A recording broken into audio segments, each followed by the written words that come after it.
12절은 이렇게 시작을 합니다. 그러므로 너희는 하나님이 택하사 거룩하고 사랑받는 자처럼 긍휼과 자비와 겸손과 온유와 오래 참음을 옷 입고.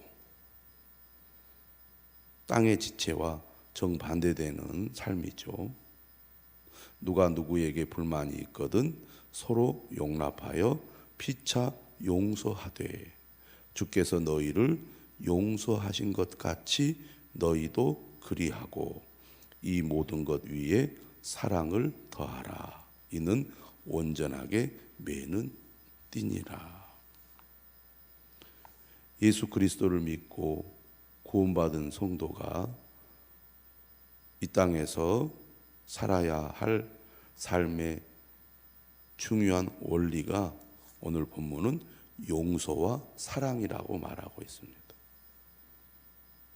은혜를 받을수록 성령에 충만할수록 믿음이 성장하고 성숙해질수록 용서하는 사람, 사랑하는 사람이 되라는 것이죠. 성경 말씀을 많이 알고 기도를 많이 하는 것이 영적으로 성숙해졌다는 기준이 되지 못한다는 겁니다. 아무리 말씀을 많이 알고 또 외우고 또 기도를 많이 해도 우리의 삶 속에 용서와 사랑이 없다면 말씀이 내 심령 속에서 녹아지지 않았고 그것이 삶으로 나타나지 않고 있다는 얘기죠. 오늘 우리는 내가 그리스도인으로서 하나님의 은혜를 받은 자로서 믿음으로 산다는 게 무엇일까? 오늘 골로새서 말씀이 너무나 분명하게 우리에게 말씀하고 있기 때문에 우리는 이러한 사람이 되기 위해서 힘써야 할 것입니다. 물론 쉬운 일이 아닙니다. 어려운 일이죠. 하지만 우리 안에 계신 성령님이 우리에게 능력을 주시기 때문에 성령의 능력을 힘입어서 우리는 용서하고 사랑하는 삶을 살아갈 수가 있게 되는 것입니다. 12절은 분명하게 얘기하죠. 너희는 하나님이 택한 사람이라고. 그리고 우리는 하나님의 은혜로 거룩하고 사랑받는 자가 되었다고. 우리가 용서하고 사랑해야 되는 이유는 자격 없는 우리를 하나님이 택하여 주시고 우리를 거룩하게 하시고 우리에게 사랑을 베풀어 주셨기 때문입니다. 은혜 받는다는 것은 무엇을 말합니까? 자격 없는 내가 용서를 받았다는 것을 말합니다. 자격 없는 내가 하나님의 사랑을 받았다는 얘기죠. 하나님의 용서와 사랑을 받았다면 우리도 다른 사람에게 용서와 사랑을 베풀 수 있다는 얘기고 또 그러한 삶을 살아야 한다는 것입니다. 여기 보면 긍휼, 자비, 겸손, 온유, 오래 참음이라는 단어가 나옵니다. 이러한 성품은 성령의 열매와 같은 것이죠. 결국 우리가 은혜를 받고 성령의 열매를 맺어갈수록 긍휼, 자비, 겸손, 온유, 오래 참음의 사람이 되는 것입니다. 내 힘으로 하는 것이 아니에요. 다시 말하면 남을 돕는데 내 것 가지고 돕는 게 아닙니다. 하나님이 주신 것 가지고 돕는 거예요. 하나님이 우리에게 긍휼을 베풀어 주셨잖아요. 하나님이 우리에게 자비를 베풀어 주셨잖아요. 또 그러한 사람이 될 수 있도록 우리에게 능력을 부어 주신 겁니다. 그러니까 우리가 다른 사람에게 긍휼을 베풀고 자비를 베푸는 거죠. 주님을 알아갈수록, 주님을 닮아갈수록 우리는 겸손한 사람이 됩니다. 온유한 사람이 됩니다. 오래 참는 사람이 됩니다. 내가 더욱 주님을 닮아가고 있다. 주님과 친밀한 교제 가운데 있다. 긍휼, 자비, 겸손, 온유, 오래 참음의 성품이 만들어지고 있는 것을 내가 볼 때 그것을 확인할 수 있고요. 긍휼, 자비, 겸손, 온유, 오래 참음은 가만히 묵상한다고 내 안에 긍휼, 자비, 겸손, 온유, 오래 참음이 생기는 것이 아니고 공동체 안에서 다른 사람과 함께 할 때 이러한 나의 성품이 드러나는 겁니다.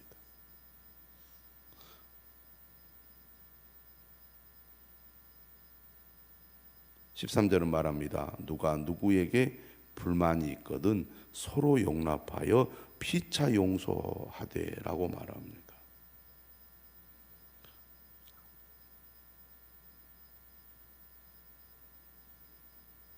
함께 우리가 주님을 섬기고 함께 주의 일을 하고 함께 살아가다 보면 서로 생각이 다르고 성격이 다르고 기질이 다르고 여러 가지 것들이 다르다 보니까 뭔가 갈등이 일어나게 되고 불만이 생기게 됩니다. 모든 것이 만족스럽게 어떤 일이 일어나거나 진행되는 것은 아니죠. 그런데 그때 우리에게 꼭 필요한 것은 용납하는 것입니다. 그리고 더 나아가 용서하는 것이죠. 그런데 서로 용납하라는 겁니다. 상대방이 나를 용납하면 나도 용납해주고 상대방이 용서해주면 나도 용서해주는 것이 아니라 서로 용납하고 피차 용서하라는 거죠. 이것은 은혜 받은 사람이 먼저 마음을 열고 용납해야 되고 은혜 받은 사람이 먼저 용서해야 됩니다. 은혜 받은 사람은 어떤 사람입니까? 주께서 너희를 용서하신 것 같이 주님이 나에게 이러한 은혜를 주셨구나, 나를 용서해 주셨구나라고 깨닫는 사람이죠. 내가 이런 은혜를 받았는데 내가 다른 사람에게 용서하지 못할 것이 뭐가 있느냐, 그런 사람이 믿음이 성숙한 사람이고 은혜를 많이 받은 사람 아니겠습니까? 그런데 용납하고 용서하는 것은 뭔가 상대방이 나에게 잘못한 것에 대해서 내가 너그러운 마음으로 그들의 잘못을 이제 더 이상 잘못이라고 여기지 않고 덮어주는 거잖아요. 그런데 14절은 뭐 하느냐면 용납과 용서에서 머무르지 말고 이 모든 것 위에 사랑을 더하라고 말합니다.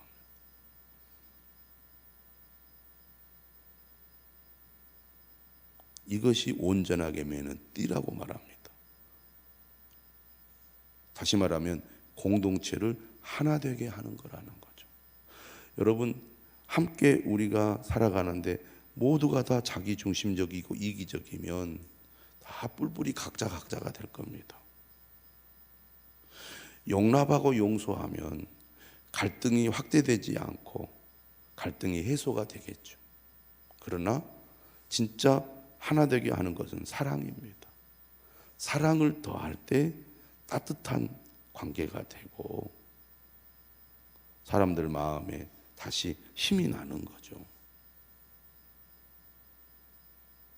우리가 신앙생활을 더 할수록 나이가 더 먹을수록 더 책임 있는 직분을 맡을수록 사랑을 베풀려고 우리가 힘을 쓸 때 하나가 될 것입니다.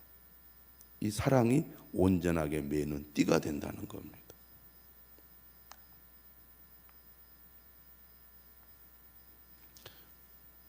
새 사람은 어떻게 살아야 할 것인가?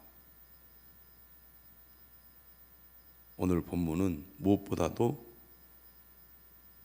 다른 사람과의 관계, 특히 교회 안에서 믿음의 형제 자매들과의 관계가 중요하다. 그것을 먼저 다루고 있다는 것을 주목할 필요가 있습니다. 그리고 나서 하나님께 예배하는 것이 그 다음에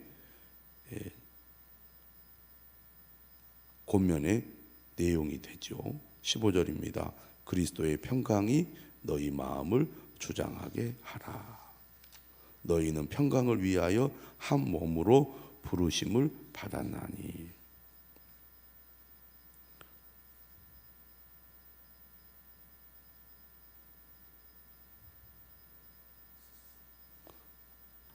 관계 속에서 우리가 용납하고 용서할 때 마음의 평화가 임하고, 또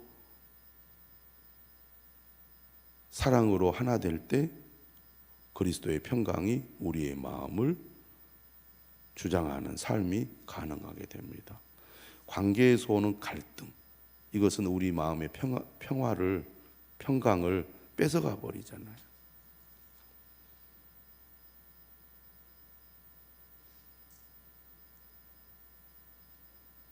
너희는 평강을 위하여 한 몸으로 부르심을 받았다. 한 몸입니다. 교회 공동체는 한 몸이죠.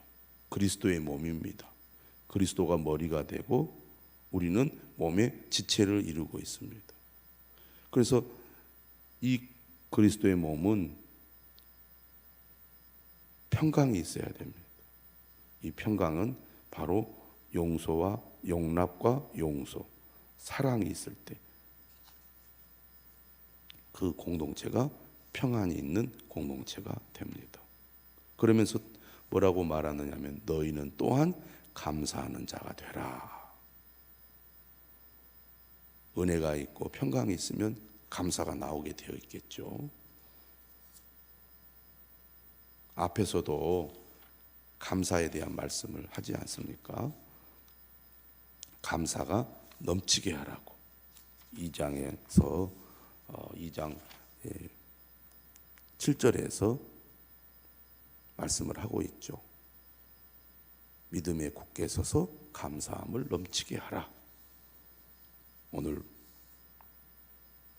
15절도 너희는 또한 감사하는 자가 되라, 이렇게 말씀하고 있습니다. 믿는 사람은 감사하는 사람이고 예배는 감사하는 것이죠.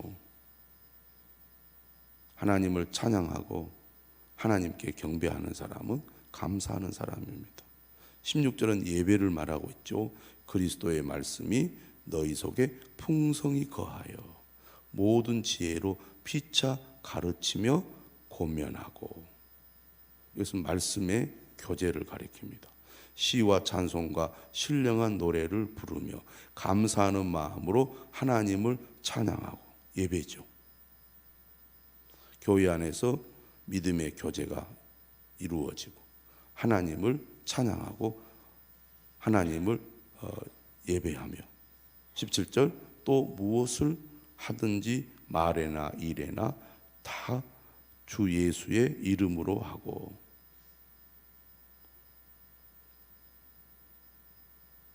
자신을 드러내고 자신을 자랑하고 자신을 과시하는 것이 아니라 오직 주 예수의 이름만 높이는 사람, 겸손한 사람이죠. 하나님께 영광을 돌리는 사람이고 진정으로 하나님을 예배하는 사람이라고 하겠습니다. 그를 힘입어 하나님 아버지께 감사하라. 정말 늘 말씀 안에서 살아가려고 애를 쓰고 늘 하나님께 감사와 찬양과 예배를 드리는 삶을 우리가 살아가야 한다는 얘기인데, 그것과 앞에 부분에 다른 사람과의 관계와는 밀접한 관련이 있다는 겁니다. 분리되지 않는다는 거죠. 하나님과의 관계와 이웃과의 관계는 분리되지 않고 서로 연결되어 있다는 겁니다. 사람들 가운데는 예배와 기도 생활은 열심히 하는데 관계는 잘 못하는 사람이 있고, 또 반대로 관계는 참 잘하는데 예배와 기도 생활은 소홀히 하는 사람이 있습니다. 한쪽으로 치우치기가 쉽다는 거죠, 우리가. 그런데 건강한 신앙은 균형을 가지는 것이죠. 예배와 기도에 힘을 쓰지만 다른 사람과의 사랑의 관계는 소홀히 해왔다면 그 부분에 더 힘을 써야 되겠습니다. 다른 사람과의 사랑의 관계는 잘하는데 예배와 기도가 좀 소홀해 있다면 그 부분을 또 우리가 강화시켜야 되겠습니다. 그래서 균형 있는 성도가 되어야겠죠. 18절 이하는 가족과 또 직장에서 나와 관계를 맺는 사람과 어떻게 해야 되는지에 대해서 말씀을 하고 있습니다. 우리는 본능적으로 늘 내 중심적이죠. 내 입장에서 생각합니다. 그래서 내 입장에서 상대방에 대해서 불만을 갖거나 소원한 감정을 갖거나 상대방이 나에게 어떻게 해주었으면 하는 생각을 많이 하게 됩니다. 그런데 오늘 본문은 우리가 익숙한 본문이지만 나와 관계를 맺는 상대방의 입장에서 또 상대방의 기준에서 생각을 하라는 얘기입니다. 우리는 그렇게 얘기하잖아요. 우리는 이 말씀을 보면서도 나와 관계를 맺는 상대방이 나에게 어떻게 해줬으면 좋겠다는 시각에서 말씀을 볼 때가 있어요. 아내들아 남편에게 복종하라. 아내들에게 주시는 말씀이잖아요. 그리고 아내는 남편의 입장에서 남편에게 어떻게 해야 될지를 주문하는 말씀인데 우리는 이 말씀을 내 아내가 듣기를 바랄 때가 많습니다. 여보, 이 말씀 보시오. 이렇게 말한다는 거죠. 그런데 오늘 말씀은 분명하게 말합니다. 아내들이 남편이 나에게 이렇게 해줬으면 좋겠다, 그런 관점에서 이 말씀을 주는 게 아니고 내가 남편에게 어떻게 하는 것이 하나님의 뜻인지 보라는 얘기죠. 상대방의 입장에서 생각하고 상대방을 돕는 자가 되라는 얘기입니다. 그래서 아내들은 남편에게 복종하라는 거죠. 또 남편들을 향해서는 아내를 사랑하며 괴롭게 하지 말라는 겁니다. 이기적이고 자기중심적인 생각을 내려놓고 입장을 바꿔놓고 상대방의 입장에서 생각해서 나와 관계를 맺는 배우자를 어떻게 하는 것이 진정으로 위하고 사랑하는 건지를 생각하라는 얘기입니다. 부모와 자녀의 관계도 마찬가지죠. 자녀들을 향해서는 부모 입장에서 생각을 하라는 거죠. 그래서 모든 일에 부모에게 순종하라. 이는 주 안에서 기쁘게 하는 것이니라. 또 부모들 향해서도 말하죠. 아비들아, 너희 자녀를 노엽게 하지 말지니 낙심할까 함이라. 내 입장에서 내 중심으로 모든 것을 생각하고 판단하고 말을 하니까 자녀를 노엽게 하고 아내를 괴롭게 하고 그렇게 하는 것이 아니겠습니까? 직장에서도 마찬가지라는 거죠. 종들은 주인이 나에게 힘들게 한다고 늘 그런 불만을 터뜨리기가 쉽습니다. 상전들은 종들이 일을 열심히 하지 않는다고 불만을 터뜨릴 수 있습니다. 그러나 믿는 사람, 은혜 받은 사람, 새 사람은 주인은 종들의 입장에서 생각을 하고 상전들은 또 종들의 입장에서 생각을 하라, 그런 얘기죠. 입장을 바꿔놓고 상대방의 입장에서 접근을 하라는 거죠. 22절은 말합니다. 종들아 모든 일에 육신의 상전들에게 순종하되 사람을 기쁘게 하는 자와 같이 눈가림만 하지 말고 오직 주를 두려워하여 성실한 마음으로 하라. 무슨 일을 하든지 마음을 다하여 주께 하듯 하고 사람에게 하듯 하지 말라. 이는 기업의 상을 주께 받을 줄 아나니 너희는 주 그리스도를 섬기느니라. 불의를 행하는 자는 불의의 보응을 받으리니 주는 사람을 외모로 취하심이 없느니라.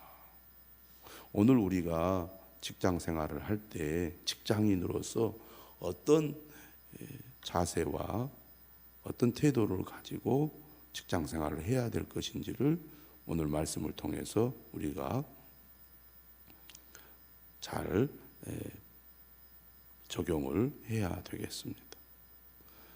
종들에 대한 말씀이 많죠. 왜 종들에 대한 말씀이 많을까요?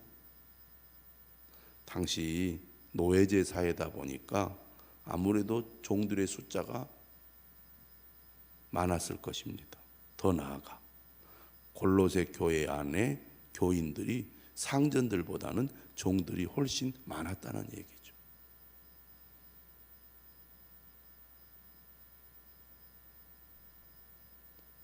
상전들을 향해서는 의와 공평을 종들에게 베풀지니 너희에게도 하늘의 상전이 계심을 알지어다. 믿음의 시각에서 종들을 생각하고 종들도 믿음의 시각으로 내가 일하는 일터와 그리고 내 위에 상전들을 보라는 얘기입니다. 은혜 받은 사람, 믿음의 사람은 나와 밀접한 관련이 있는 타인에게 어떻게 해야 되는지를 가르쳐주고 있습니다.